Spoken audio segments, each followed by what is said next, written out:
자, 이번 시간은요, 여러분 교재 140쪽입니다.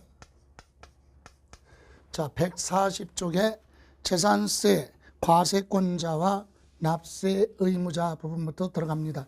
근데 오늘 요 수업 시간에 중요한 건 재산세 납세 의무자예요. 왜? 재산세 납세 의무자는 재산세 세 문제 출제되는데 그 중에 한 문제로 매년 출제가 되고 있다. 붙박이 문제다. 이렇게 생각을 하시고 납세 의무자는 무슨 일이 있어도 여러분이 이해를 하고 있어야 된다. 그러면 과세권자부터 그죠. 재산세 과세권자는 누가 재산세를 부과할 수 있는 권한을 누가 가지고 있느냐. 당연히 지방자치단체니까 지방세죠. 지방세 중에서도 물건의 소재지 관할하는 시장, 군수, 구청장이죠. 이때 구청장은 특별시, 광역시의 자치구인 구청장이 과세권자로 되어 있다. 다만 거기 두 번째 줄 보시면 서울특별시만큼은 시범지역으로서 서울특별시 재산세는 서울특별시 안에 25개 자치구와 서울특별시가 공동과세를 한다. 이렇게 얘기합니다. 양극화 해소를 위해서 서울특별시만큼은 시장 군수, 즉 서울시에 있는 자치구인 구청장이 자기 관할구역 안에 재산세 과세 대상 물건 선박하고 항공기는 제외하고 부동산에 대해서는 서울특별시가 재산세 50%를 징수 걷어가고 나머지 50%만 어디로? 자치구로 갑니다. 50대 50으로 서울특별시가 25개 자치구에서 걷어다가 서울특별시 조례에 따라서 다시 25개 자치구로 교부금 형태로 나눠주는데 이때 나눠줄 때 강남 지역의 부동산 가격이 높으니까 재산세 많이 들어오죠. 이렇게 재정이 좋은 지역은 조금만 교부하고 열악한 지역은 더 많이 지원을 함으로써 양극화 해소를 하겠다. 그런 취지로 서울특별시만큼은 서울특별시와 자치구가 공동과세한다. 이렇게 이해를 하시고 그 외에는 시장, 군수, 구청장이 과세권자다. 이렇게 얘기합니다. 그러면 이번에 납세지 그랬죠. 납세지의 뜻이 뭡니까? 납세 의무자가 각종 납세 의무에 대해서 이행할 장소가 어디냐? 의무를 이행할 장소는 어디냐? 이것이 바로 납세지인데 납세지는 소유하고 있는 재산의 부동산이면 토지와 건축물, 주택의 소재지 관할하는 시군구가 될 것이고 항공기는 항공안전법에 따라 등록된 장소, 정치장, 소재지를 뭘로? 납세지로 하고 선박에 대해서는 선박법에 따라 등록된 장소, 선적항, 소재지를 납세지로 한다. 그래서 부동산 중심으로 가면 부동산의 소재지 관할 시군구 여기를 납세지로 하죠. 그럼 납세 의무자. 자, 핵심은 나옵니다. 재산세 납세 의무자는 누가 납세 의무자냐? 항상 원칙이 재산세는 1년 중에 하루 언제예요? 6월 1일이죠. 그날을 과세 기준일 이렇게 얘기합니다. 6월 1일 현재 사실상의 누구냐? 소유자. 이 사람이 납세 의무자다.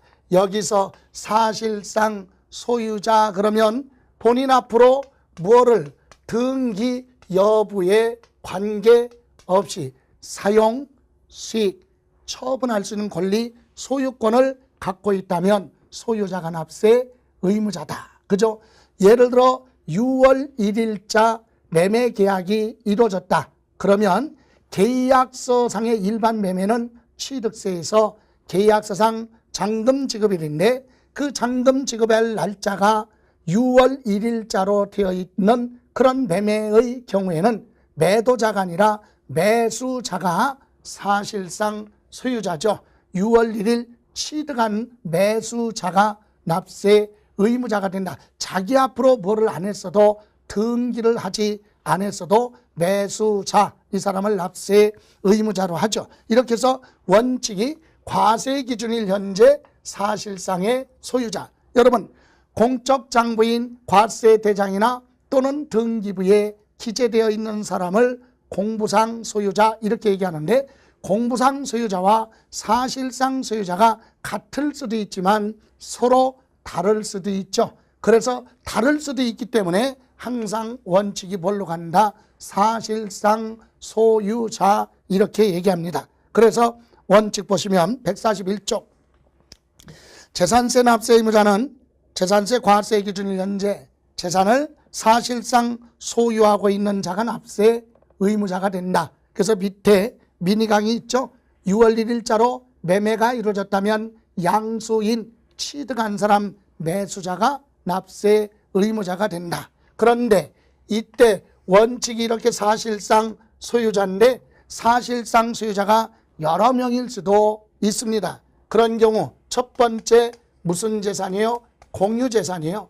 공동 소유하고 있는 재산, 공동으로 등기되어 있는 그런 재산은 누가 납세 의무자가 되느냐? 그래서 각각의 누구예요? 지분권자예요.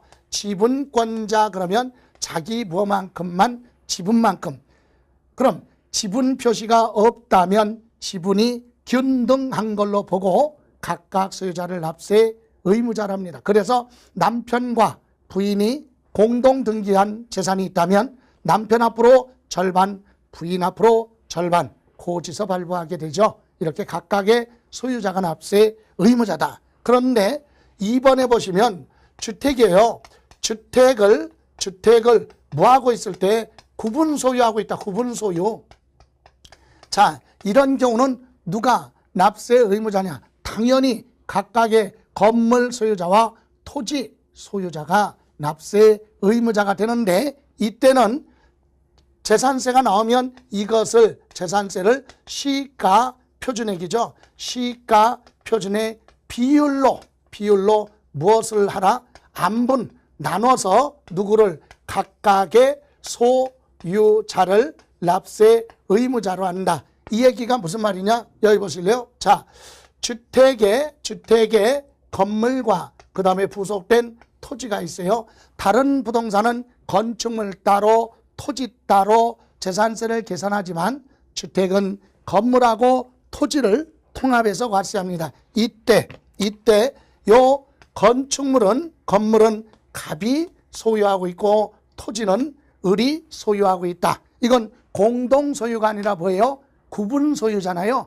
건물 소유자 따로 토지 소유자 따로. 이럴지라도 시장군수는 주택에 대해서 재산세 계산할 때는 토지 건물 합쳐서 과세 표준을 계산하고 여기에 한꺼번에 계산을 해서 재산세가 나오면 이것을 누구하고 누구? 갑하고 을로 나눠서 각각 소유자를 납세 의무자랍니다. 이때 요 재산세는 요 건축물의 시가 표준의 토지의 기준 가격인 시가 표준의 요거 비율로 나눠서 각각 소유자를 납세 의무자로 한다. 이렇게 해서 공동 소유든 구분 소유하고 있던 각각의 소유자가 납세 의무자가 된다. 그래서 특별히 2번 방가로 2번 거기 보시면 읽고 가죠. 주택의 건물과 부속토지 소유자가 다를 경우 당해 주택의 건물과 부속토지 가액을 합산한 과세 표준에 세율을 적용하여 산출한 세액을 재산세가 나오면 건축물과 부속토지 시가 표준의 비율로 보아라. 안분 나눠서 나눈 부분을 각각 소유자로 하여서 납세 의무를 부여한다. 요거 점검하시고 다음 3번서부터는 뒤에로 갑니다. 여러분 특별히 신탁법의 3번 밑에 신탁재산에 뭐라고 그랬어요? 수탁자. 여러분 돈을 현금을 집에 가지고 있으면 불안하잖아요. 그래서 여러분이 금융기관에 맡기면 관리도 해주고 수익 창출, 이자 수익이 발생하죠. 예, 그와 같이 은행 역할을 하는 것이 부동산에서는 신탁회사죠. 여러분이 부동산을 관리하기가 어려우니까 신탁회사에 맡겨요. 주로 어떤 경우냐, 여러 사람이 공동으로 투자해서 공동 관리하고 있는 그런 재산 같은 경우는 상가 등은 신탁업자한테 맡기는 게 합리적이죠. 어쨌든 신탁법의 재산 관리를 일정 기간 계약을 하고 맡깁니다. 그럼 여러분 부동산을 신탁회사에 맡겨놨어요. 그럼 신탁회사, 여기 보실래요? 갑이 부동산을 가지고 있고 부동산 어디에 신탁회사에 계약을 체결하고 갑소유 상가 부동산을 회사의 소유권 이전 등기하고 신탁법에 따라 등기를 했어요. 이렇게 해서 소유권 이전해 놨어요. 그러면 이때 갑은 재산의 소유자지만 재산 관리를 맡겼다 그래서 위탁자 이렇게 얘기하고요. 고객의 부동산을 맡아서 관리하는 회사, 요것을 우리는 수탁자라고 합니다. 얘 부동산이지만 얘 앞으로 지금 등기돼서 수탁자 앞으로 되어 있다면 이 사람을 뭘로 하겠다? 납세 의무자로 하겠다. 2013년까지는 이 사람을 납세 의무자로 했는데 이 사람이 재산세 대라고 했더니 안 내요. 그러면 어떻게 해야 돼? 얘 재산에 압류 등을 해야 되는데 재산은 여기가 있잖아. 그러니까 압류도 못하고 조세 채권이 어렵죠. 그래서 현실적으로 어려움이 많기 때문에 2014년서부터 개정을 해서 뭘로? 신탁재산은 얘 재산이 아니에요. 재산의 소유자가 따로 있어도 수탁자 이름으로 등기가 되어 있다면 수탁자를 납세 의무자로 하고 얘가 만약에 재산세를 안 내면 이 재산에 바로 압류할 수 있잖아요. 그죠? 그래서 신탁재산은 수탁자를 납세 의무자로 하겠다. 이렇게 해서 사실상 소유자가 납세 의무자인데 다음 장에 넘겨보시면 예외로 의제 납세 의무자 이랬죠. 이 얘기는 뭡니까? 사실상 소유자가 납세 의무자다 그랬어요. 근데 이 사람들은 사실상 소유자가 아닌데도 납세 의무자로 보겠다, 간주한다, 의제한다. 사실상 소유자가 아니지만 아니라도 재산세 납세 의무자로 본다. 그래서 그 첫 번째가 바로 뭐예요? 공부상 소유자예요. 여기서 공부상 소유자 그러면 여러분이 이해하기 쉽게 등기 권리증에 기재된 사람을 공부상 소유자라고 이해하시고 공부상 소유자가 매매 등의 사유로 소유권에 변동이 있는데도 불구하고 신고를 안 했어요. 그럼 만약에 변동이 있다는 사실을 뭐 했다면 신고를 하면 시장 군수 입장에서 볼 때는 신고가 들어오니까 사실상 소유자가 따로 있다는 사실이 확인이 되니까 사실상 소유자를 납세 의무자로 할 텐데 변동이 있는데도 불구하고 등기도 안 하고 신고가 없으면 매매 사실이 있다는 사실을 시장 군수는 몰라요. 그럴 때는 할 수 없이 공부상에 기재되어 있는 사람을 납세 의무자로 한다. 그래서 소유권의 변동이 있죠. 소유권의 매매 등으로 소유권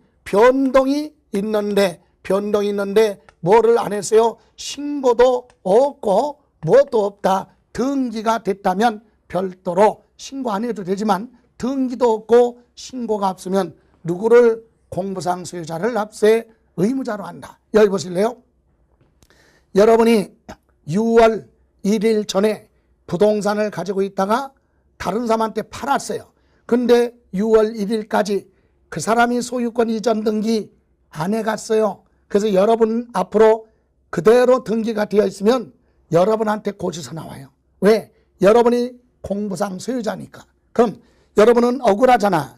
6월 1일 전에 처분했으니까 이때는 상대방이 등기 안 해갔어도 그 사실을 매매계약서 등을 가지고 어떻게 합니까? 시장 군수한테 가서 무엇을 하라? 신고를 하면 돼요. 뭐라고? 6월 1일 전에 매매를 했는데 얘가 뭐를 안 해갔다. 소유권 이전 등기 안 해갔기 때문에 내 앞으로 지금 되어 있다. 이렇게 신고를 하면 등기가 안 됐어도 사실상 소유자한테 고지서 발부한다. 그래서 거기 보시면 1번 보실래요?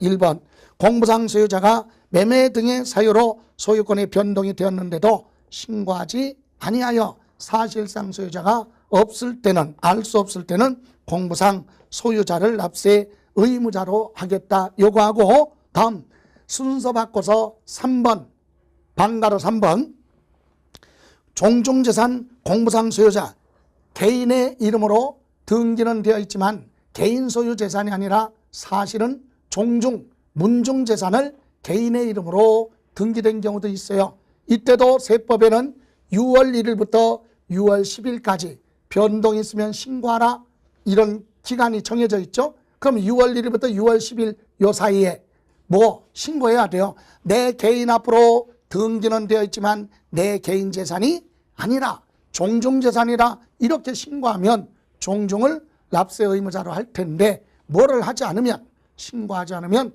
공부상의 등기부상에 기재된 개인 재산으로 보고 과세를 할 수밖에 없다. 이미 앞에 시간에서 설명드렸는데, 종중소유 임야나 종중소유 농지는 기본이 투기로 보지 않고 세부담을 줄여줘요.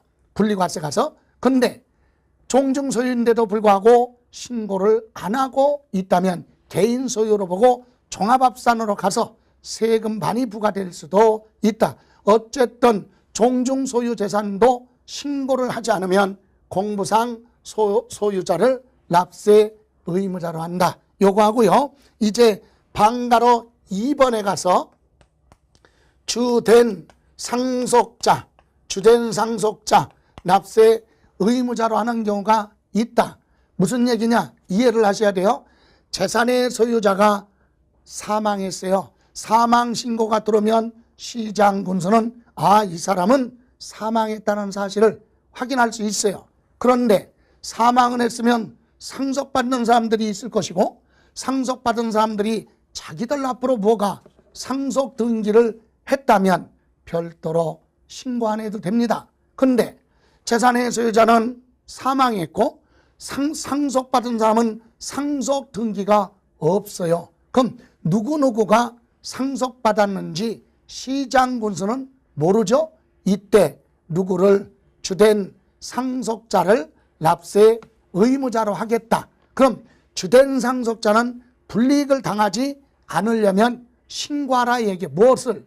6월 1일부터 6월 10일 사이에 누구누구가 사망했지만 그 재산은 등기는 비록 안 했어도 실제로 첫째, 둘째, 셋째가 무엇을 상속받았다, 이렇게 신고가 들어오면 각자 상속받은 사람 앞으로 시장군수가 확인을 해서 고지서를 발부할 텐데, 신고가 없다면 주된 상속자예요. 그래서 상속재산에 대해서 상속 등기가 됐으면 신고 안 해도 돼요. 확인이 되니까.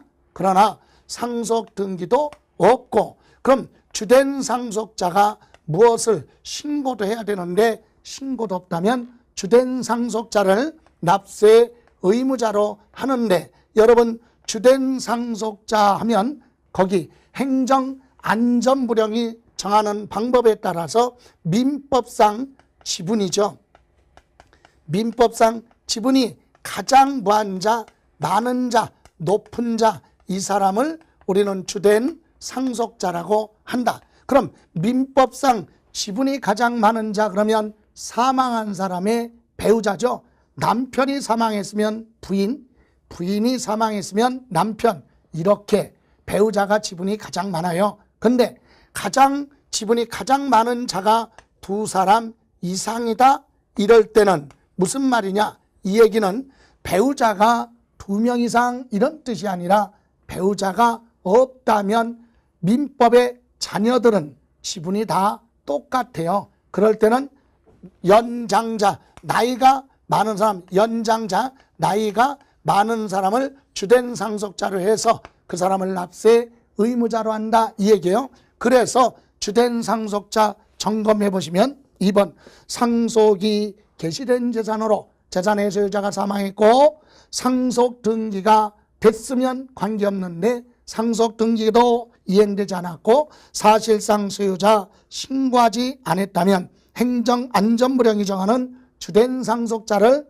납세 의무자로 하는데, 밑에 민법상 지분이 가장 높은 사람이 바로 주된 상속자다. 근데 민법상 지분이 가장 높은 자가 2사람 이상이다. 그럴 때는 나이가 가장 많은 사람, 연장자 순으로 납세 의무자를 결정해서 그 사람을 납세 의무자랍니다. 다시 말하면 이거죠.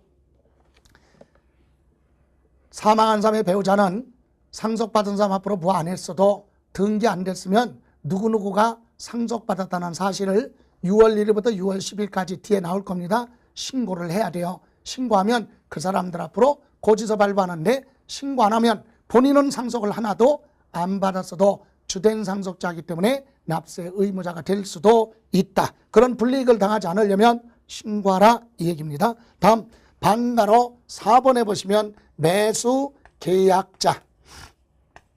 여러분, 매수 계약자는 무엇을 얘기하느냐? 국가 등이 소유하고 있는 재산을 개인 등이 연부로 매수하기로 계약을 체결하고 연부금 완납하기 전에 미리 사용권을 넘겨받아서 사용하고 있다면, 실제로 소유자는 아니래도 먼저 사용 수익하기 때문에 매수 계약자를 벌로 납세 의무자로 하겠다. 여기 보실래요? 이 얘기입니다. 자, 예를 들어서 서울특별시가 소유하고 있는 이런 토지를 누가 갑이라는 사람이 요걸 매수를 해서 이 토지에다가 100층짜리 빌딩 지으려고 합니다. 그러면 이때 시가 소유하고 있는 시유지를 누가 갑이 매수하기로 계약을 체결하죠. 매수 계약을 체결하는데 이 토지가 100억짜리니까 이 대금을 한꺼번에 100억을 지급하기가 곤란하다, 어려움이 있다. 그래서 연부 계약을 체결했다고 가정해봐요. 연부 계약은 일시에 지급할 수 없는 대금을 2년 이상 장기간에 걸쳐서 지급을 하되 1년에 한 번씩만 대금을 지급하는 방법을 연부라고 하죠. 그래서 연부로 5년 계약을 체결했다고 가정해봐요. 그러면 100억짜리 물건을 5년 연부 계약을 체결했어요. 그래서 1년에 얼마씩 20억씩 몇 년 동안 5년 동안 지급하는 조건으로 계약을 했다. 자, 1년 있다가 20억을 누구한테 줘요? 서울특별시에 줬어요, 대금을. 그러면 취득세는 요때 취득이에요. 연부 취득은 연부금 준 것만큼 취득한 걸로 보고 취득세 내라. 연부금 지급할 때 또 1년 있다가 20억을 또 줬어요. 그럼 20억만큼 또 취득세 신고 납부합니다. 그런데 취득세는 그런데 재산세는 보세요. 그러면 100억 중에서 40억을 지금 서울특별시에 대금의 일부가 들어갔어요. 그러면 거래 통념상 서울특별시는 뭐라고 하느냐? 누구한테? 매수계약자한테 너가 대금 결제가 아직 안 끝났으니까 소유권 무슨 등기? 이전 등기는 해줄 수 없지만 네 토지라고 생각하고 네 마음대로 건물 짓고 싶으면 건물을 지어라. 사용 수익권을 넘겨줬어요. 미리 사용하라고. 그러면 매수계약자 입장에서 보세요. 대금 결제가 안 끝났는데 미리 넘겨받아서 사용하는데 별도로 임대료 같은 거 주지 않고 무상으로 사용하고 있다 이거죠. 대신 누가? 매수계약자가 매년 부어내라. 재산세 내라 이거죠. 그래서 정리하면 이거예요. 국가 등이 소유하고 있는 재산을 무슨 계약? 국가 등과 연부 계약을 뭐하고? 체결하고 연부금 완납하기 전에 무상으로 사용한다는 얘기는 미리 사용하고 있다면 대금 결제 끝나지 않았기 때문에 소유자가 아닐지라도 미리 사용하는 것만큼 뭐 내라? 재산세 내라. 그래서 세 가지 요약해보면 4번 국가나 지방자치단체 조합과 줄여서 국가 등과 재산세 과세 대상 재산을 연부로 계약 체결하고 그 재산의 사용권을 무상으로 받았다 얘기는 미리 사용한다. 연부금 완납하기 전에 미리 사용하는 대신에 매수계약자가 납세 의무자가 된다 이 얘기고, 5번 도시개발사업 등 사업 시행자 이 얘기는 도시개발 사업이 끝나면 종전 토지 소유자한테 지목 지번이 바뀐 새로운 토지를 되돌려주는데 이렇게 환지로 정하지 않고 남겨둔 공공용지로 사용하기 위해서 남겨둔 거 보류지나 또는 종전 토지 소유자로부터 환지할 때 일부를 떼어서 공사비로 받은 채비지는 사업 시행자가 소유자는 아니더라도 사업 시행자를 납세 의무자로 하겠다. 그래서 채비지 보류지에 대해서는 사업 시행자입니다. 그리고 6번 소유권 귀속이 불분명한 재산은 사용자. 여러분 밑에 보충학습부터 보시죠. 소유권 귀속이 소유권이 누구한테 있는지 불분명하다 이런 경우는 소송 중에 있는 재산이에요. 아직 확정 판결이 안 나왔기 때문에 소유권 귀속이 불분명하다 이렇게 얘기하고 아니면 공부상 소유자로 등재된 자가 장기간 행방불명이 돼서 그 재산을 관리하고 있지 않다면 소유권 귀속이 불분명한 사유로 보고 그때는 현재 과세 기준일 현재 그 물건을 사용하는 자를 납세 의무자로 하겠다. 그래서 소유권 귀속이 분명하지 아니한 경우는 사용자 이 사람을 납세 의무자로 하는데 다만 두 번째 줄 끝에 이렇게 소유권 귀속이 분명하지 않기 때문에 사용자를 납세 의무자로 지정을 할 때 시장, 군수, 구청장은 사용자한테 사전에 그 내용을 통지하도록 되어 있어요.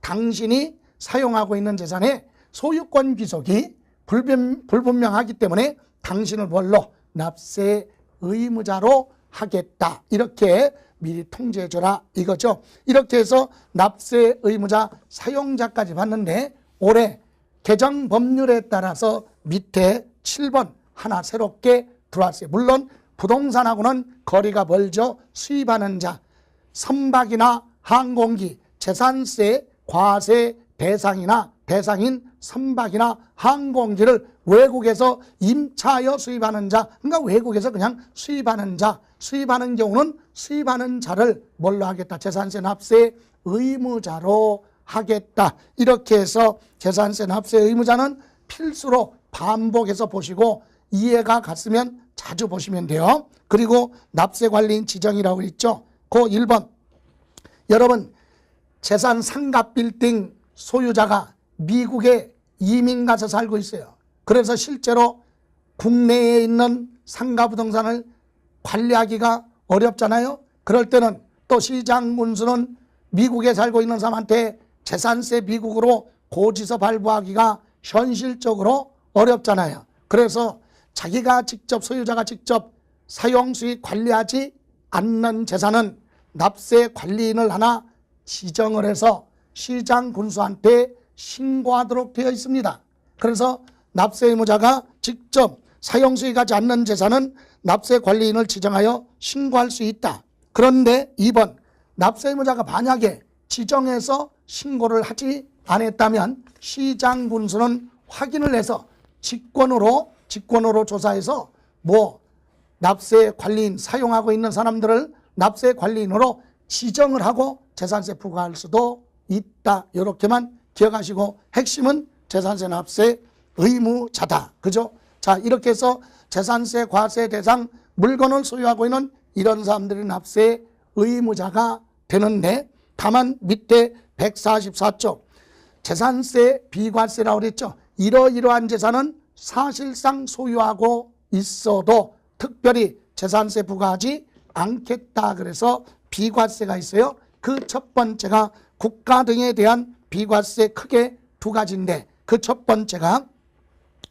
국가나 지방자치단체 조합. 여러분 지방자치단체 조합은 둘 이상의 지방자치단체가 공동 목표를 위해서 출자해서 만들어 놓은 조합이죠. 그래서 수도권 같은 경우는 서울, 경기, 인천, 광역시가 공동으로 투자해서 만들어 놓은 수도권 매립지 관리조합 이런 것 등이 지방자치단체 조합이라고 한다. 그러면 이런 국가나 지방자치단체 조합 그리고 우리나라에 있는 외국 정부 하면 각국의 대사관, 영사관 이와 같은 외국 정부 또는 주한 국제기구 등이 소유하고 있는 재산에 대해서는 재산세 부과하지 않습니다. 그래서 1번을 줄여서 국가 등이 소유하고 있는 재산이라면 재산세 부과하지 않겠다. 비과세 혜택을 줍니다. 그러나 다만 이러이러한 경우 두 가지는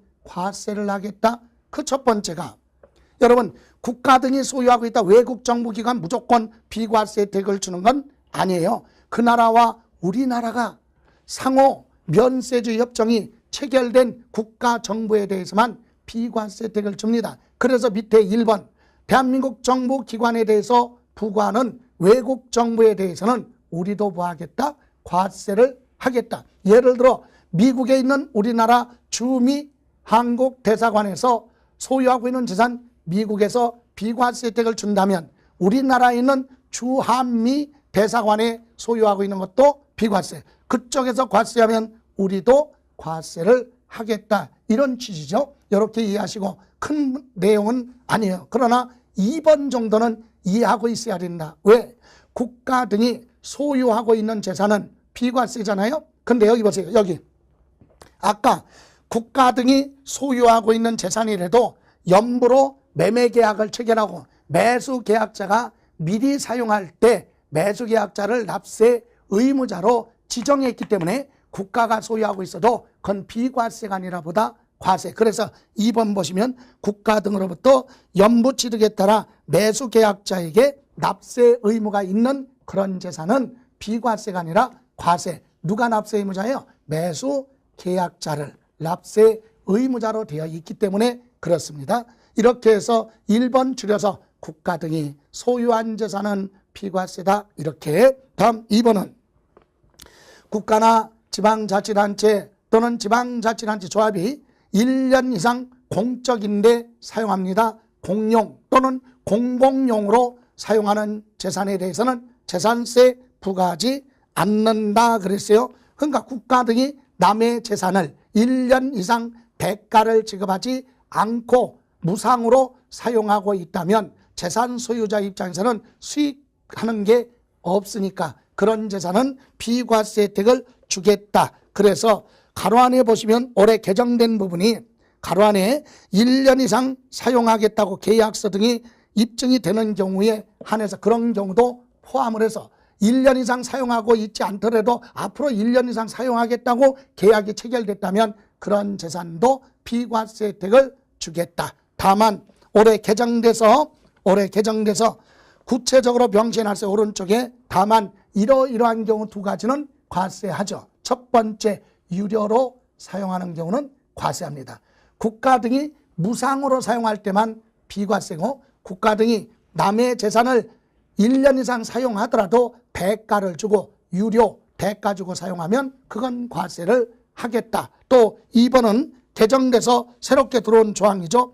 국가나 지방자치단체가 개인 재산을 매매로 부과하기로 계약을 부과하고 체결하고 그 재산을 부과하기 전에 취득하기 전에 미리 부과하고 있으면 사용하고 있다면 그런 경우도 과세를 하겠다. 국가와 개인 간의 매매 계약을 체결하고 개인 재산을 매수하겠다라고 국가 등이 계약을 체결하고 아직 대금 결제 등이 끝나지 않은 상태에서 국가 등이 미리 사용하고 있다면 그런 건 취득한 것이 아니기 때문에 취득하기 전에 미리 사용하는 건 뭐 하겠다? 과세를 하겠다 이 얘기입니다. 이런 경우를 제외하고 요약하면 1번은 국가 등이 소유한 재산 비과세, 2번은 국가 등이 남의 재산을 대가 없이 1년 이상 무상으로 사용한다면 비과세 혜택을 주겠다 이거죠. 그리고 2번 용도 구분에 의한 비과세는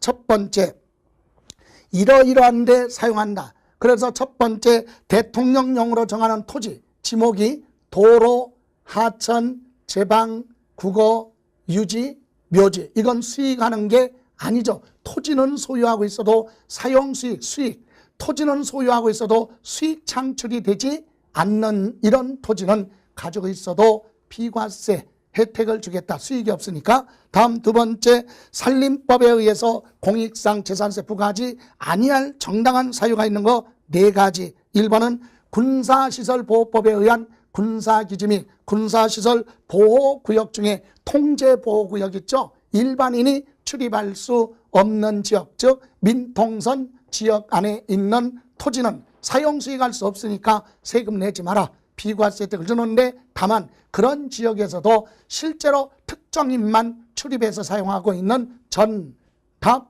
과수원, 대지로 사용하고 있으면 그 사용하는 토지는 제외, 그건 뭐하고 과세를 하고, 그것을 제외한 토지가 비과세다 이겁니다. 그리고 두 번째, 산림보호법에 따라서 지정된 채종림, 시험림, 묘목을 얻기 위해서 연구활동에 이용하거나 종자 씨앗을 얻기 위한 임야를 가지고 있다면 그런 건 비과세 혜택을 주겠다 이 얘기입니다. 그리고 세 번째, 자연공원법에 의해서 자연공원, 자연보전지구안에 있는 임야죠. 자연보전지구안에 있는 임야를 소유하고 있어도 그건 사용수익할 수 없어요. 출입할 수도 없기 때문에 비과세 혜택을 주고, 또 하나 백두대간 보호구역으로 지정된 지역에 임야 가지고 있다면 사용수익 불가능하니까 비과세 혜택을 줍니다. 그리고 그 밑에 3번, 재산세 과세 기준일 6월 1일이죠. 6월 1일 기준으로 존속기간이 1년을 초과하지 않는 1년 미만인 임시건축물은 비과세합니다. 없어질 임시건축물. 그리고 4번, 선박을 소유는 하고 있어도 선박으로 인해서 수익 창출이 되지 않는 거 뭐죠? 비상 재난구조용에 이용하고 있거나 무료 도선용 강과 강 사이의 교통수단으로 이용하는데 무료로 이용하고 있거나 선박을 지휘하는 장소 또는 선교 구송용 전마선 등으로 이용하는 선박은 수익 창출이 없기 때문에 그런 선박은 비과세 혜택을 주고, 마지막으로 5번에 행정기관으로부터 철거 명령 등을 받은 그런 건축물은 재산세 부과하지 않습니다. 이때 재산세 부과하지 않는 철거 명령 받은 건축물 중에 일부만 철거 명령을 받았다면 철거 명령 받은 부분만 비과세고요. 그 외 건축물이나 토지는 과세 대상이 된다. 이렇게 해서 재산세 비과세 대상을 제외하고 나머지 시군구 안에 토지, 건축물, 주택, 선박, 항공기 소유자, 이 사람들을 납세 의무자로 합니다. 그러면 여기서 잠깐 납세 의무자에 대해서 한번 정리해 보면, 여기 보실래요? 자, 재산세 납세 의무자는 사실상 소유자, 6월 1일 현재 사실상 재산을 소유하고 있는 자, 이 얘기는 자기 앞으로 등기를 하지 않았어도 사용수익 처분할 수 있는 권리를 가지고 있다면 그 사람이 납세 의무자고, 6월 1일 날 매매가 이루어졌다면 이때는 누구? 매수자, 등기 안 했어도 이 사람을 사실상 소유자로 보고 납세 의무자가 되고, 공부상 소유자는 매매 등의 사유로 소유권의 변동이 있는데도 등기를 안 했거나 뭐가 없으면 신고가 없다면 이때는 뭘로 하겠다? 공부상 소유자를 납세 의무자. 상속 재산에 대해서 상속 등기도 없어요. 그러면 주된 상속자가 실질적으로 누가 상속받았는지 소유자 신고도 해야 되는데 신고도 없다면 시장군수는 사실상 소유자 모르니까 주된 상속자 납세 의무자다. 주된 상속자는 민법상 지분이 가장 높은 자를 납세 의무자로 하겠다. 사용자는 과세 기준일 현재 소유권 귀속이 분명하지 않다는 얘기는 소유권에 다툼이 있어서 소송 중에 있는 재산이나 아니면은요 장기간 행방불명이 돼서 생사를 알 수가 없는 그런 재산은 소유권 귀속이 분명하지 않다. 그래서 사용자를, 또 신탁법의 수탁자 이름으로 등기가 됐다면 사실상 소유자가 아니래도 수탁자를 납세 의무자로 합니다. 또 국가가 소유하고 있는 재산을 무슨 계약? 연부 계약을 체결하고 무상으로 사용한다는 얘기는 대금 결제 끝나기 전에 미리 사용한다면 그때는 미리 사용하고 있는 대신에 매수 계약자를 납세 의무자로 한다. 이번 시간에 중요한 내용은 납세 의무자예요. 이거는 필수로 정리를 해야 될 부분이다 그랬고, 이제 이어서 여러분 교재로 가서 이번에는 146쪽의 재산세 과세 표준에 대해서 보죠. 여러분 취득세 같은 경우는 거래세이기 때문에 당사자 간에 실제로 주고받은 가격 이걸 가지고 취득세를 계산을 합니다. 그죠? 그러나 그 금액이 불합리하거나 인정할 수 없다 그럴 때는 기준 가격 가지고 계산을 하죠. 시가 표준에. 그런데 우리 재산세는요. 거래세가 아니라 보유세로서 과세권자인 시장, 군수, 구청장이 매년 정해놓은 가격 가지고 계산을 합니다. 그래서 재산세 과세 표준은 개인이 소유했던, 법인이 소유했던, 단체가 소유했던, 대한민국 국민 거주자가 소유했던, 비거주자가 소유했던 구분하지 않고 똑같다는 얘기예요. 그래서 여러분 146쪽 재산세 과세 표준은요. 첫 번째 간단하죠. 토지, 건축물, 주택 이와 같은 부동산은요. 이와 같은 부동산은 물건마다 정해놓은 과세 기준일 현재 시가 표준액이죠.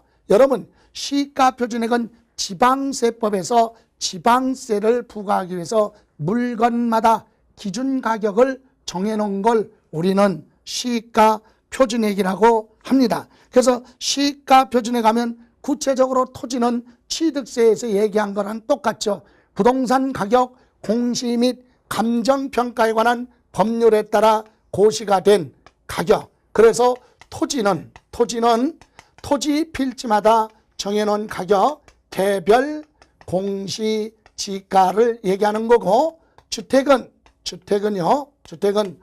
단독주택은 개별 주택 가격, 개별 주택 가격과 아파트 등은 공동주택 가격, 이런 가격, 그리고 그 외 건축물은 소득세법상 신축 건물에다가 기준 가격에다가 구조별 지수, 용도별 지수, 위치별 지수를 곱합니다. 그리고 경과 연수, 잔존 가치율을 곱하고 건물의 규모, 그리고 특수부대 설비 유무 설치가 됐느냐 안 됐느냐 이런 것 등을 감안을 해서 가감산율을 곱해서 나온 것을 일반 건축물의 시가표준액이라고 하는데, 건축물에 대한 시가표준액은 시험에서 지문으로 물어보기가 어렵다 그랬죠. 그래서 그건 생략을 하고 요거 정도는 필수로 이렇게 시가표준액이 나오는데, 이 가격 가지고 재산세를 계산하면 부담이 너무 커요. 그래서 여기에다가 부동산 시장 동향과 지방 재정 여건을 고려해서, 이 얘기는 이 가격이 많이 올랐다면 공정시장 가액 비율로 낮춰서 조정할 수도 있고, 이 금액이 최근에 정체가 돼 있어서 많이 오르지 않았는데 지방자치단체에서 재산세를 좀 많이 걷어야 될 필요가 있다 그럴 때는 비율을 좀 높여서 조정할 수도 있다. 그래서 부동산 시장 동향과 지방 재정 여건을 고려해서 공정시장 가액 비율이에요. 공정시장 가액 비율을 곱해라. 이렇게 해서 나온 걸 우리는 재산세 부동산에 대한 과세 표준으로 하는데, 여러분 이때 공정시장 가액 비율은 밑에 보시면은요, 밑에 1번 나왔죠. 토지 및 건축물은 시가 표준액이 나오면 법률에 50%부터 많게는 몇 프로 90% 범위 내에서 50%에서 90% 범위 내에서 정하라 그렇게 돼 있고, 주택은 40%에서 80%까지 범위 내에서 비율을 조정하도록 되어 있고, 올해 2019년 제가 지금 수업하는 시기가 오늘이 12월 19일이에요. 12월 19일이다 보니까 이 내년도 공정시장 가액 비율은 아직 변경되거나 그런 건 없어요. 그래서 참고로 2018년 지금 12월 지금 현재 토지 있죠? 토지하고 건축물은 밑에 표시했잖아요. 70% 미니 강의, 그리고 주택이죠. 주택에 대해서는 현재 60%로 되어 있다. 그런데 이 공정시장 가액 비율이 보유세인 종합부동산세, 국세인 종합부동산세에서는 내년에 2018년에 80%였던 걸 내년에는 85%로 상향이 되는 걸로 봐서 재산세도 이 일부 공정시장 가액 비율이 일부 변동이 있을 수 있다. 그래서 참고로만 보시고 이것이 중요한 게 아니라 이런 비율을 뭐라고 한다? 공정시장 가액 비율이라고 한다. 그래서 만약에 시가표준액이 1억인데 공정시장 가액 비율이 만약에 80%다. 그러면 얼마? 8천만 원을 과세 표준으로 한다. 이렇게 갑니다. 부동산만 그래요. 그러면 재산세 과세 대상 밑에 보시면 2번 선박이나 항공기는 부동산이 아니잖아요. 그래서 이것은 시가표준액이 실거래 가격의 대략 한 35%부터 40% 정도의 수준으로 아주 낮게 형성되어 있기 때문에 공정시장 가액 비율이 없이 이것은 과세 기준일 6월 1일 현재 물건마다 정해놓은 시가 표준액 가지고 그대로 계산하겠다. 그래서 부동산은 시가 표준액에다가 공정시장 가액비를 곱해야 되는데 뭐는 선박하고 항공기는 시가 표준액 그대로 간다. 개인이든 법인이든 간에 똑같다. 재산세. 그죠? 이렇게 해서 우리 재산세 과세 표준에 대해서 다시 한번 보죠. 여러분 재산세 과세 표준 개인이든 법인이든 똑같다 그랬어요. 정리하면 자 토지나 건축물 주택 요거 부동산이죠. 그러면 시가표준액 여기서 시가표준액은 잠깐 보면 여기 토지는 뭐예요? 개별 공시지가 6월 1일자로 고시되고 주택은 개별주택 가격 또는 공동주택 가격이 4월 말에 결정해서 주로 5월 1일자로 적용됩니다. 그러나 일반 건축물은 지방자치단체장이 결정한 가액, 요 결정한 가액은 아주 복잡하다 그랬으니까 생략을 하고 이렇게 해서 정해놓은 이런 가격을 우리는 뭐라 그래요? 시가 표준. 물론 선박이나 항공기도 별도로 가격이 정해져 있죠. 자, 그래서 이와 같은 부동산은 시가 표준액이 나오면 여기에다가 비율, 공정시장 가액 비율을 곱하면 과세 표준액이 나온다. 그래서 지금 현재 주택은 60% 그리고 토지와 그 다음에 건축물은 70%로 되어 있지만 이건 2019년에 가서 시행령에 따라 다소 변동이 있을 수도 있고 없을 수도 있죠. 지금 현재는 이렇게 되어 있어요. 그런데 부동산이 아닌 선박하고 뭐는 항공기, 선박하고 항공기는 과세 기준일 현재 뭘로 한다? 시가 표준액을 과세 표준으로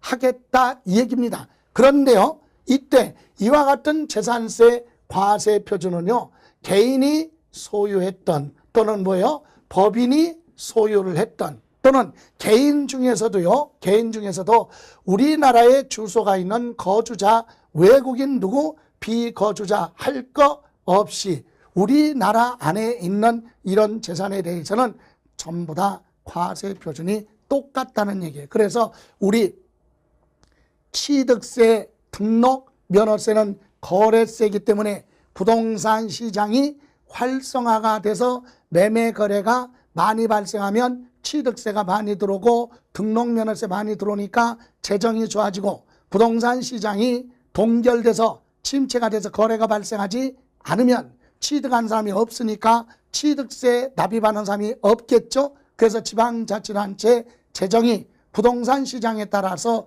좌우가 될 수 있다. 그러나 이와 같이 재산세는 과세권자가 이 물건 부동산이면 물건에 대해서 정해놓은 기준 가격 가지고 기준 가격에다가 정해놓은 요 비율 가지고 계산을 하기 때문에 부동산 시장하고는 거리가 좀 멀죠. 물론 요것도 부동산 시장하고는 관련은 있지만 거래세가 아니기 때문에 작년에 들어온 재산세를 보고 올해 들어올 재산세를 예상하고 내년에 들어올 재산세도 미리 예측할 수 있다. 그래서 지방세법의 재산세는 세원이 가장 안정적이다 이렇게 얘기하죠. 그래서 시장, 군수, 구청장이 이렇게 재산세를 계산을 해서 여기 과세표준 나오면 여기에 세율을 곱해서 재산세가 나오면 고지서를 발부하는 그런 제도로 되어 있다. 보통 징수 방법.